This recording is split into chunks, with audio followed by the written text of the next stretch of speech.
It is perhaps the last white spot on European maps. Shqiperia, better known to us as Albania.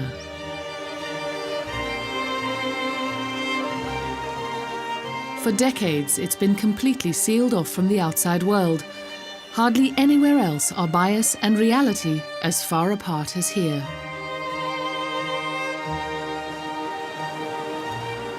Albania is poor, but it is also rich, rich in mountains and a diversity of landscapes. A country with warm-hearted people and a Mediterranean lifestyle.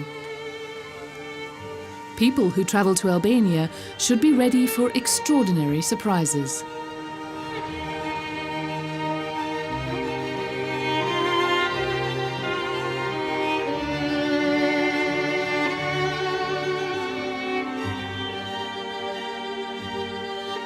Albania lies on the western edge of the Balkan Peninsula, only a couple of hours from most of Europe, yet for many of us, an unknown destination.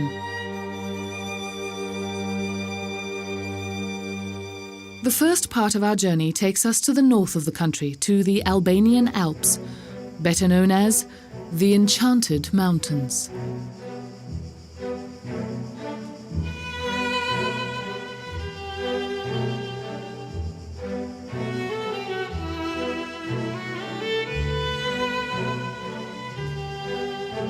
A high alpine landscape shaped by glaciers near the border with Montenegro.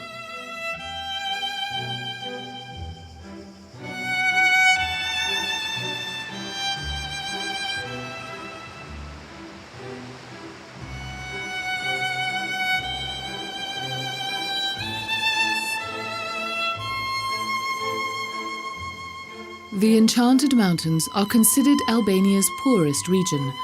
Over the past 20 years, many people have left.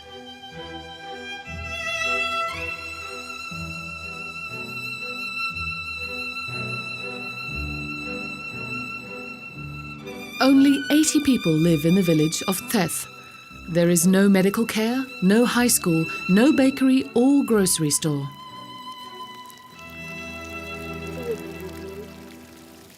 Francesc Harusha's family has stayed. In the summer, they run a guest house for backpackers.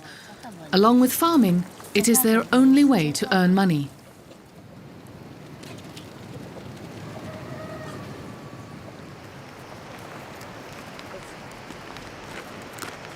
"15-year-old Francesc takes care of the cattle. Every morning, he takes them to the nearby pasture. The animals know the way and stop for a short break to drink water at the shala. Even in the summer, this mountain river flows through the valley as a wild stream. Francesc will soon have to decide whether he is going to attend school in the nearest town, Shkodra. It's nice here. I want to stay here. Every morning you wake up and see the mountains. If I go away to school in Shkodra, I won't see my family. If I stay here, it will take me 2 hours to get to school and 2 hours to get home. 4 hours. And in the winter, when it snows, I don't know what I'll do. I'll have to decide together with my family.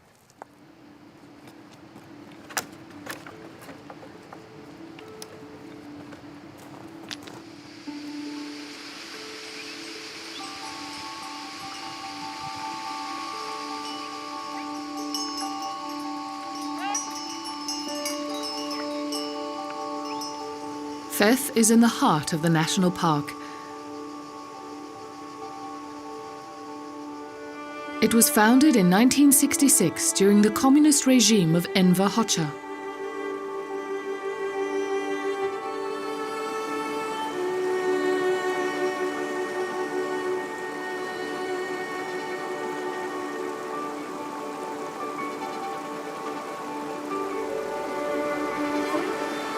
Francesc never experienced communism himself. But the effects of more than 40 years of dictatorship still dominate the country and its people today.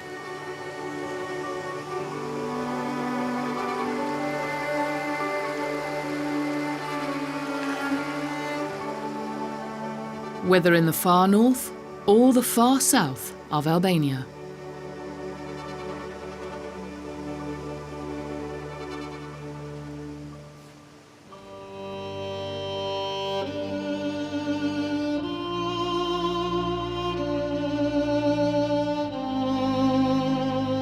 Through the enchanted mountains, we travel across plateaus, past bubbling, crystal-clear mountain streams and green valleys ever further west, to Valbona.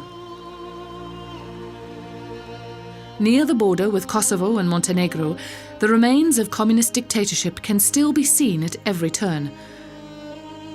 Thousands of bunkers dot the landscape.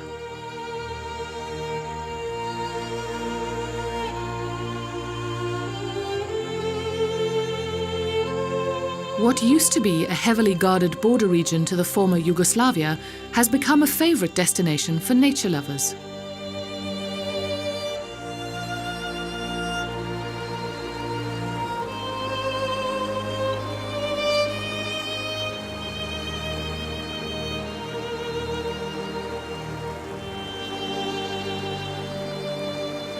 The development of the tourist industry began quite late in Albania, because for years the communist regime didn't allow any visitors. In recent years, ecotourism has become an important economic factor in Valbona. The wolf with the tongue out.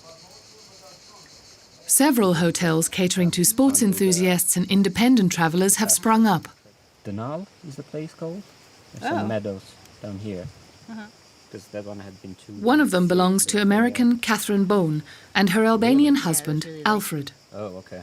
7 years ago, I was living in Brooklyn, New York, where I had a bookstore. And after, I think, 8 or 9 years, I had all these free air mile tickets. And a friend of mine said to me, like, what are you doing? You haven't been anywhere in years. Like, go take a holiday. And I had just been reading something that reminded me of having seen Albania from a boat as a child. And I said, okay, I'm going to take a trip. And they said, where are you going? And I said, Albania. They said, what? But the minute I got here, the nature, the people, it's an amazing place. But it's also a place that's full of possibility. There are all these sort of things waiting to happen and needing to happen. So there's a sense of urgency, which, depending on the day, is either exciting or terrifying. But it's a good place to be. I feel useful. Raised in these tiny cages. The wildlife expert Alexander Tracher is visiting Catherine. On the way through the mountains, he filmed illegally caught animals. I mean, nowhere else in Europe something like this happens. We're probably the only country in the continent where it is still happening. Although officially banned, rare wildlife such as this brown bear are sometimes kept as entertainment in restaurants in Albania. Poaching is a big problem. Even the critically endangered Balkan lynx can be seen in his video. A mother has been shot. It's not just the individual bears. I mean, of course, the conditions are horrible, but it means that you have killed off a generation of future bears to come. So basically, shooting the mother means that you don't just kill that individual bear, but you kill all the children she could have had. No one knows exactly how many bears, wolves and lynxes still live in the wild. As the mammal expert of the largest conservation organization in Albania, Alex Tracher has been able to find out a lot about the behavior and habitat of endangered animals in his work. Catherine and her husband have been helping Alex for several years and set up camera traps in the nearby woods. The last time they did it was 2 weeks ago. We had a camera further up the path around the corner. I couldn't remember whether I'd taken it down or not. So I said, I'll just run around the corner up this path 10 minutes and check. And I went around the corner and a tiny baby bear popped onto the path. And then the mother bear popped up behind it. And they were actually crossing the path to leave. And I did the stupid thing that of all people I should know better not to do. But I did. And I yelled for Alfred. And then the bear, which hadn't seen me at that point, saw me. And it was clearly a young young mother bear. It's the time of the year when they bring the cubs out. The cub was tiny. The cub was like this big. The bear herself was only this big. But she charged me, and I threw myself on the ground the way that you're supposed to do, and she basically sort of grabbed my arm, slapped me across the face, flipped me over, and took off. Catherine was lucky that the bear just sent her a warning. The incident could have been deadly for her.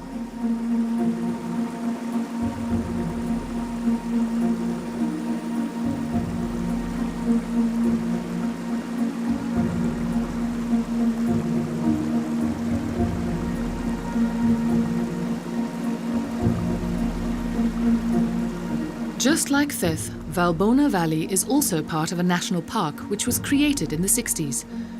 Often in Albania, protected areas like this only exist on paper. It doesn't stop the local people from logging illegally, setting intentional fires, or going hunting.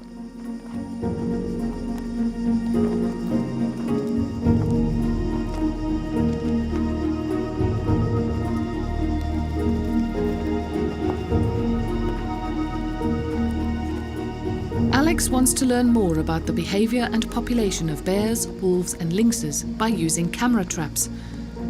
Catherine advocates for better protection of the national park, and that hasn't changed, even after her painful encounter with the bear. On the contrary, we're all actually really excited now because it's been a real wake-up call to say, I think for years what we really were interested in doing was concentrating on nature, and it's been great working with Pipinea because they come and they make us focus on this, but otherwise we get distracted with sort of everyday life and trying to run a business. But now this is really like, no, there's no time to waste. We need to understand these animals, we need to know where they are, what they're doing, so that because the local population has lived, as Alex said, successfully with them for hundreds of years now, and I think we can use the knowledge that the local people have. We can reach out to other countries in Europe with bear monitoring programs, and we can start to really study and know what's going on here, both for the benefit of the tourists coming to the area, but also, more importantly, actually for the nature. if you follow the River Valbona further south, it flows into the Drin. With its many artificial reservoirs, the Drin is like a natural road that connects people in remote mountain regions together. The most beautiful of the reservoirs is probably the Koman.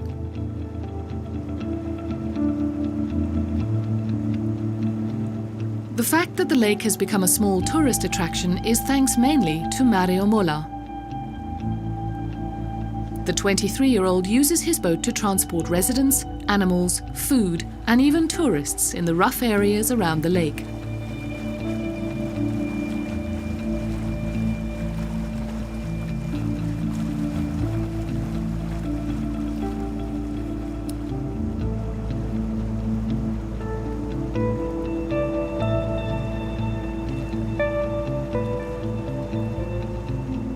Mario calls the Koman his girlfriend, a love story that has lasted his whole life.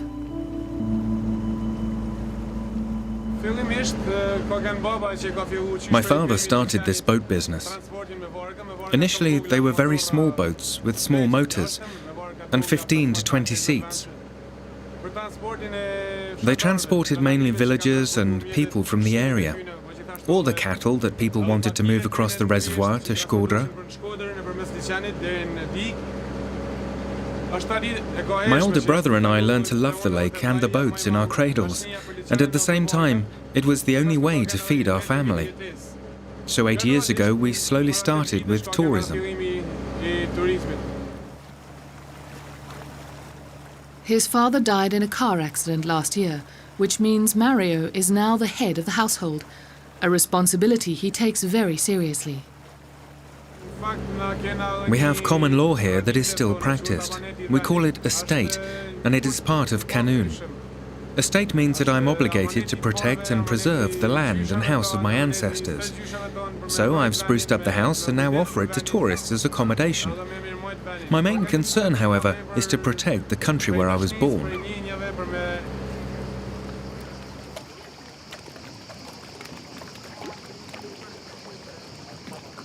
His family home is located directly on the shores of Lake Coman.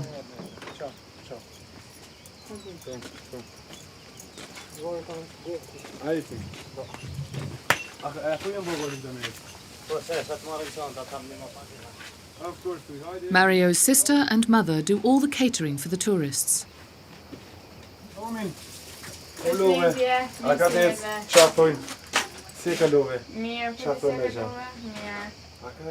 Gender roles are very clearly divided in northern Albania. Women stay at home and take care of the family and children.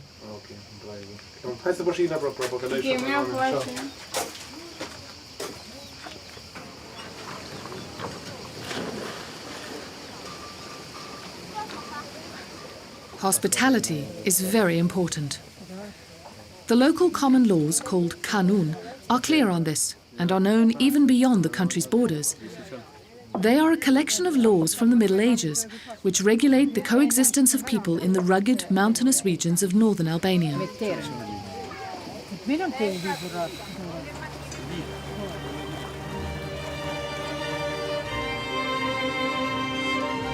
The kanun is still very well known today. Honor, respect, vendetta and forgiveness, but not least hospitality, are of great importance in northern Albania.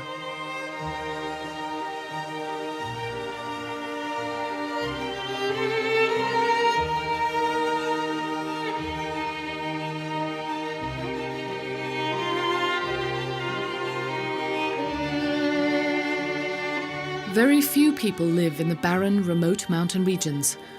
Life is hard. People are desperately poor here.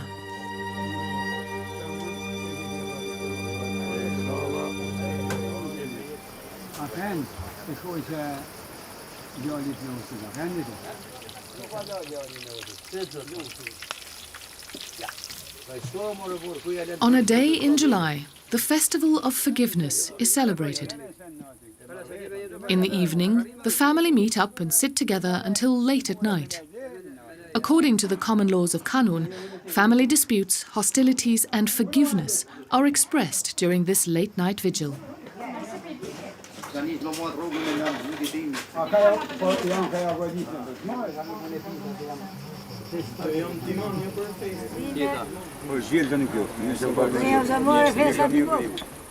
Philip Martini is on the so-called Council of Elders and explains the meaning of Kanun.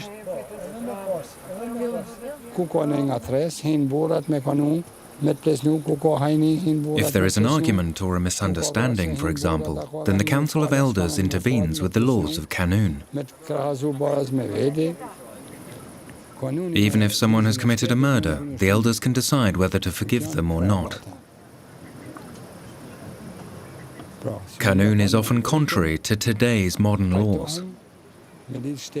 They differ greatly from one another. According to Kanun, you can kill and then ask for forgiveness, but with the official laws, you'd go to jail. Women have always had a lower status than men in Kanun. But it is also opposed to violence against women.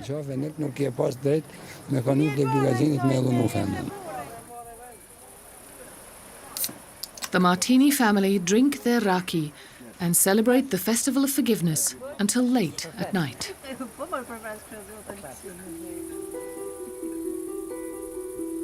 Our journey continues towards the northwest. On the Adriatic coast near Montenegro, there is an exceptional landscape.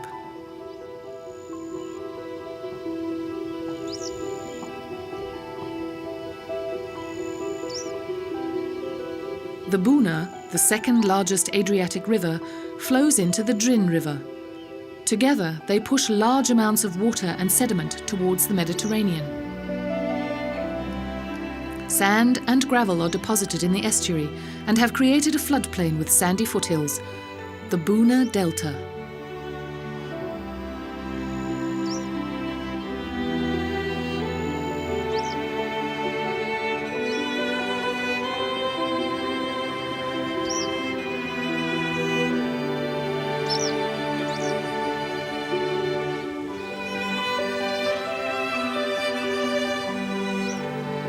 A paradise for birds and fish has developed along the 30-kilometre-long sandy beach with its lagoons.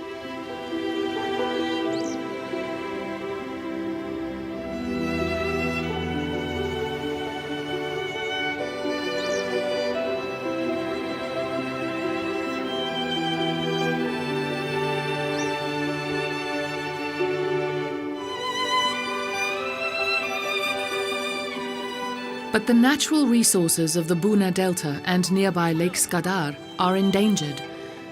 Illegal construction, bird hunting and dams which are being planned threaten to destroy the idyll.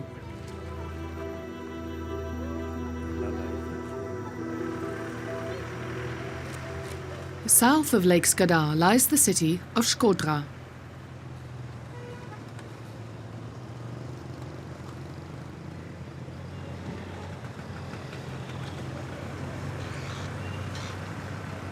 With more than 140,000 inhabitants, it is the biggest city in the north.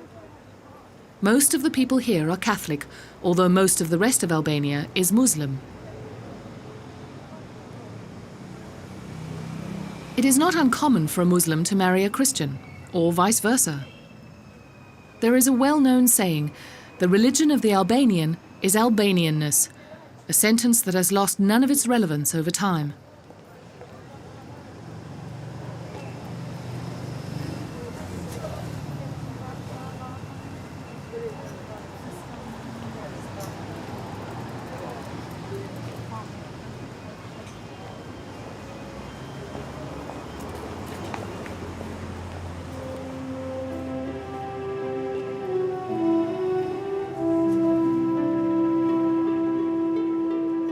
We leave Shkodra and the nearby Lake Skadar.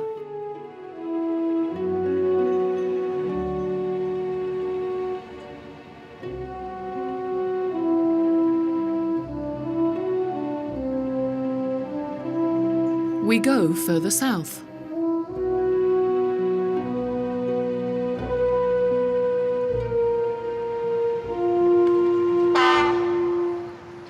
By train.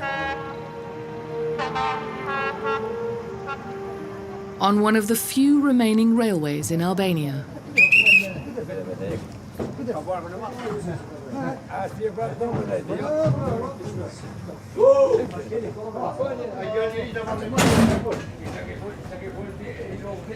There has been a train connection between Shkodra and Tirana since 1982.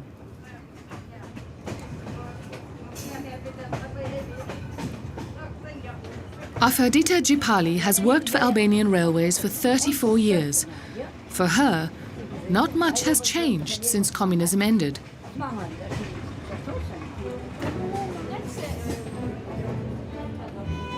With a top speed of 30 kilometers per hour, the train chugs towards Tirana.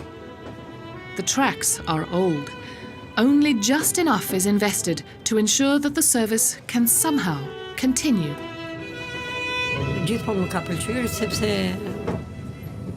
I've always liked this job because it's a very honest job.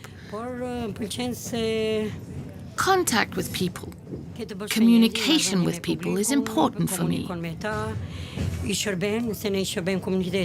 The job serves the community. And community jobs are good because you get to know new people.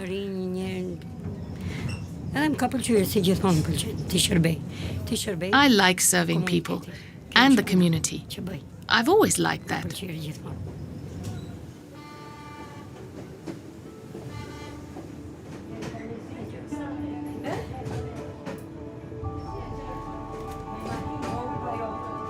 Today, throughout Albania, there are only 3 routes in operation. Albanians love their cars.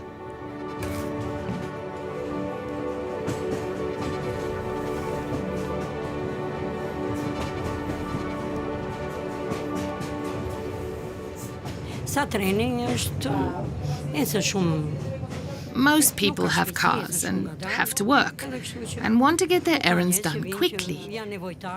To get from one city to another, a car is, of course, faster than a train.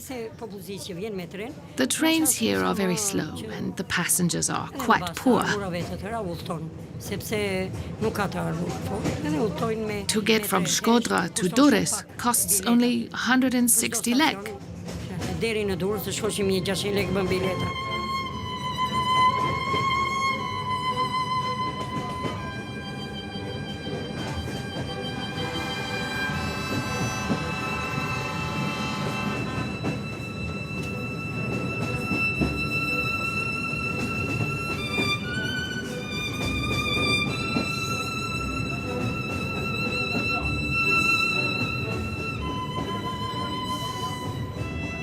After a 40-kilometer drive, which takes 2.5 hours, we arrive in Lesha, north of Tirana.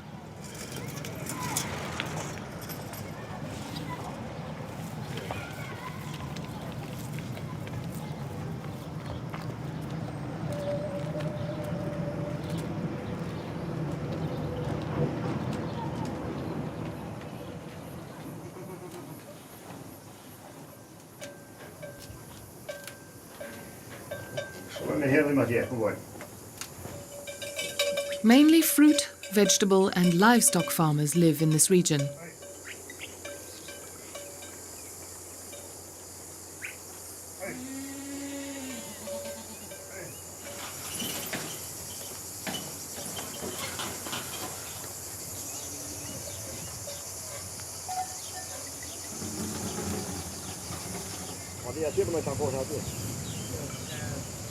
This small city and its surroundings are at the narrowest part of the Albanian coast. The younger generation has mostly migrated to the big cities, as there is very little work. Those who remain are elderly, such as goat farmer Tonin Koleci.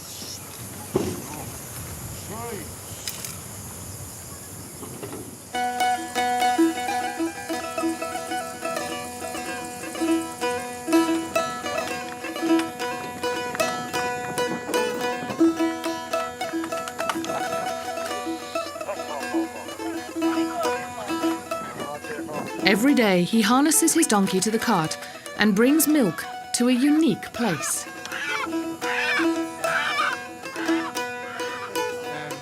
The Shade of the Fairies, the restaurant belonging to Altin Prengas.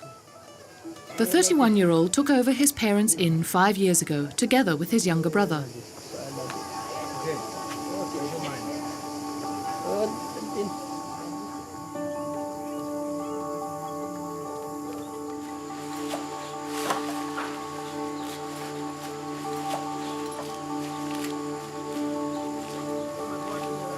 Altin cooks exclusively with products from the region. The farmers supply the restaurant daily with fresh vegetables, fruits, cereals, meat and milk.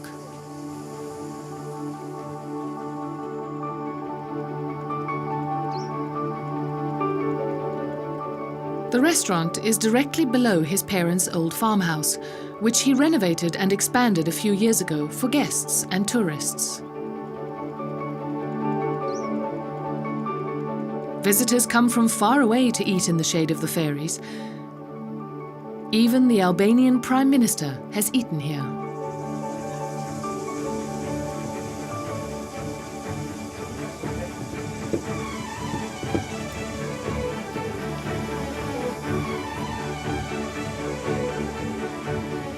Most of the employees have worked with Altin since he opened the restaurant.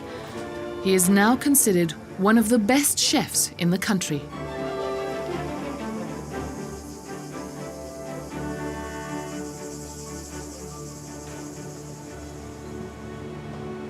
Ne kemi hapur restorantin e parë slow food në Shqipëri. Ai ishte 5 years ago, we opened the first slow food restaurant in Albania.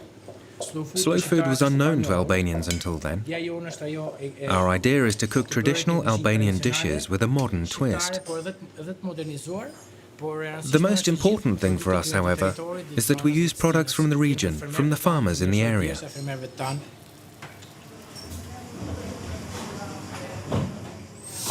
Kuzhina shqiptare ka pas Albanian cuisine has so far experienced 2 large tsunamis. Invasions can often enrich a culture, but communism was nothing but a dictatorship. It destroyed our culinary heritage. Before that, we were a rich country. We exchanged culinary traditions with both the East and the West, with Italy, Germany and Turkey. But the dictatorship destroyed it all, because they took free will from the Albanians. Independent farmers, large or small, did not exist. There were no private entrepreneurs, and occasions like Christmas or Ramadan were not allowed. All these limitations have led to a lack of tradition in cooking. Only in mountainous regions, in the very hidden places, have the traditions survived, because communism could not control these areas.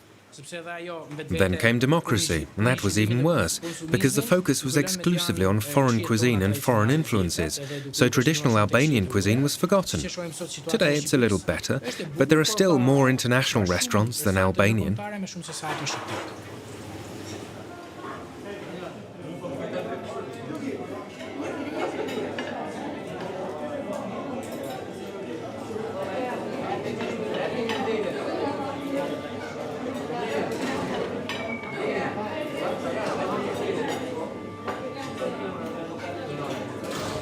Altin and his family are ahead of their time. Sustainability and a return to culinary traditions are rare in Albania today.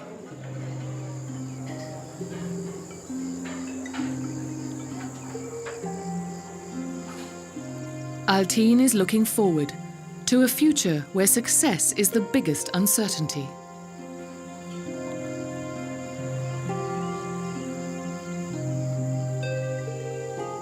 From Lezhë onwards towards Tirana.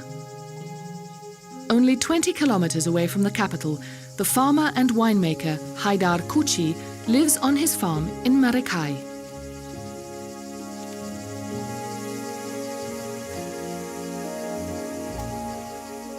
The 56-year-old works the land together with his family and has created something that is still unusual in Albania.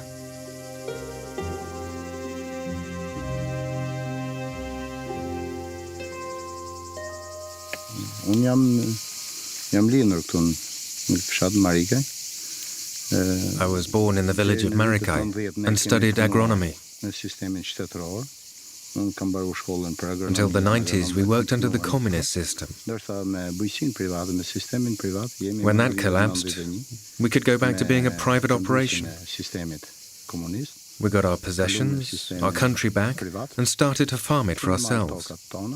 I have a total of 1.5 hectares of wine-growing land, where I grow grapes and produce wine. In addition to wine, we have vegetables and olive trees. We have goats and cows. The milk from the animals we use for cheese and sell it. So for the last 20 years, we've been working for ourselves. Sometimes in high season, we'll still bring in a few helpers.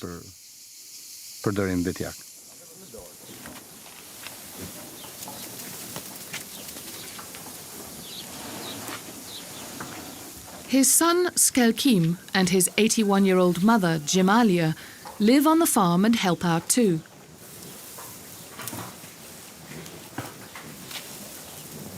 Gemalia's 3 other sons emigrated to Italy.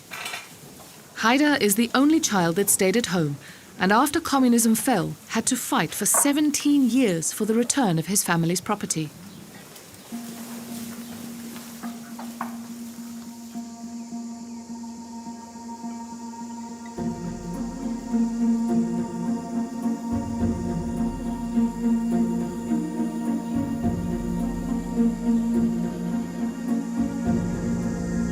The 7 bunkers on the farm are a legacy of this period and still officially belong to the state.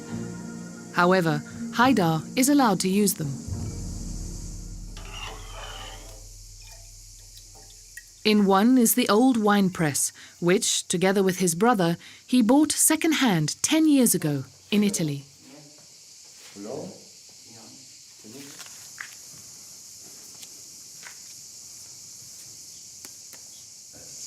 Siç i kanë për depozita, edhe fermentojmë rushin, We ferment, produce and label our wines here. These bunkers are ideal for wine production. In the summer, it is cool, and in the winter, it is warm. Inside, the temperatures hardly differ during summer and winter. The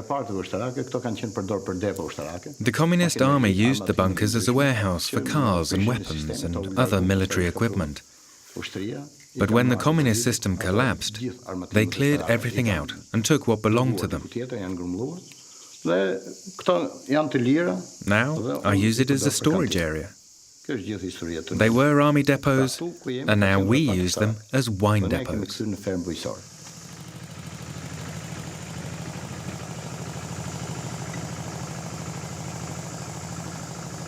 Haider's farm is less than half an hour from the capital by car.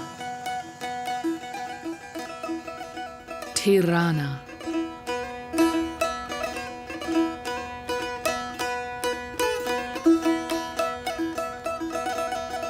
The city has a population of more than 400,000 and is the cultural, political and economic centre of the country. Dilapidated buildings bear witness to its communist past. Since then, they have been colourfully painted, like so many house fronts, which was an idea of the artist and later mayor, Edi Rama.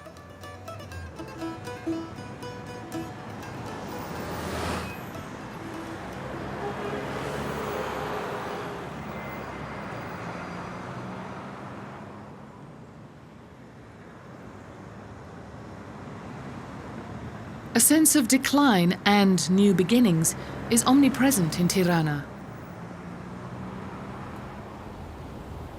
The city is still very young. It only became the capital of Albania in 1920, and around 2 decades later, the power center of Enver Hoxha.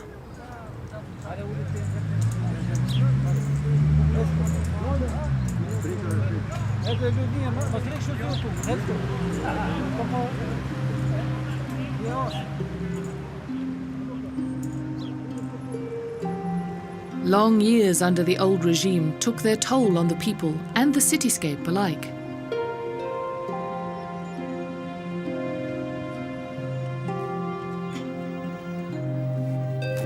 Under communist rule, Deshira Maya, together with 2,000 other girls, had to weave carpets from the age of 15.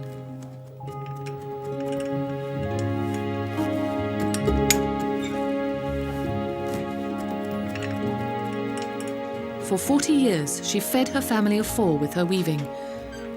It takes her 20 days to make a large rug.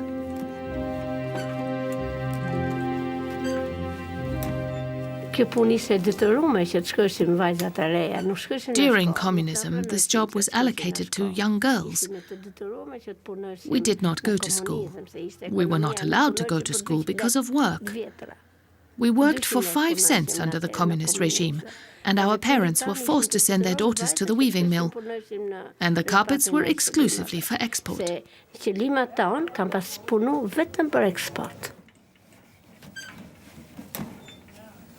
Times have changed, but it is not that simple today either. Deshira cannot find enough skilled workers anymore, and so she weaves for 12 to 16 hours every day. I am happy that communism is over. It was a dictatorship for families. My kids never had the chance during those times. No matter what job, education is education and craft is craft. But education is the most important thing, and I'm very happy that this day has come.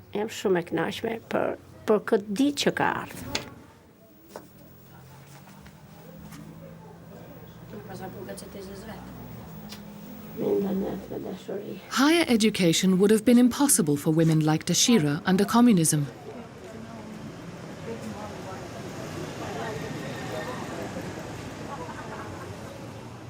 Today in Albania, more women study than men. Although the courtyard's facades convey something else, today's Albania is a young country. Hip and unconventional, young creative people have made the old communist buildings their own.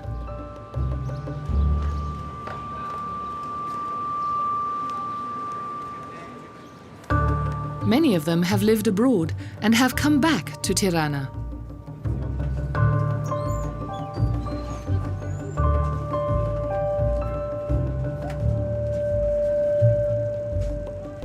Photography student and actress Fioralba Criamadi is one of them. She is on the road a lot for her thesis these days. In trendy Broku, she looks for suitable locations for her pictures.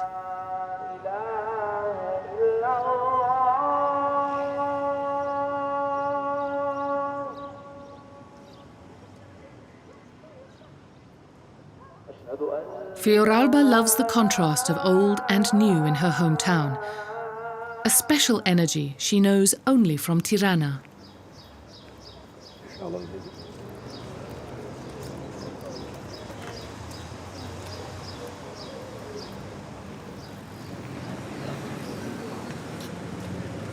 In the old town, she meets her friend Maya, who is modelling for her today.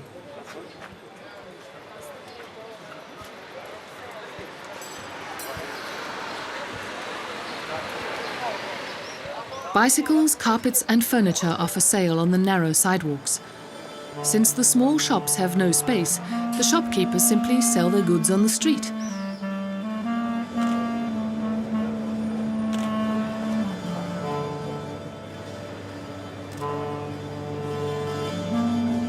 Without further ado, a sofa becomes a backdrop. For Fioralba, this energy is what makes Tirana so special.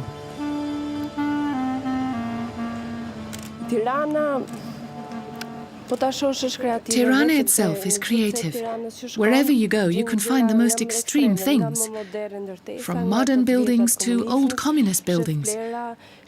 There's a lot of pollution, and yet there are people who want to live an environmentally conscious life.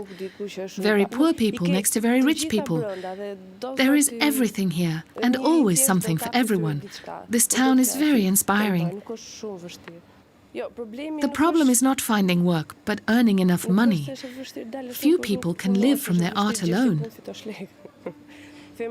For women, this is even more difficult here. Yes, it's hard, but we must also go forward and we must find a way. There is no straight road, nothing is easy.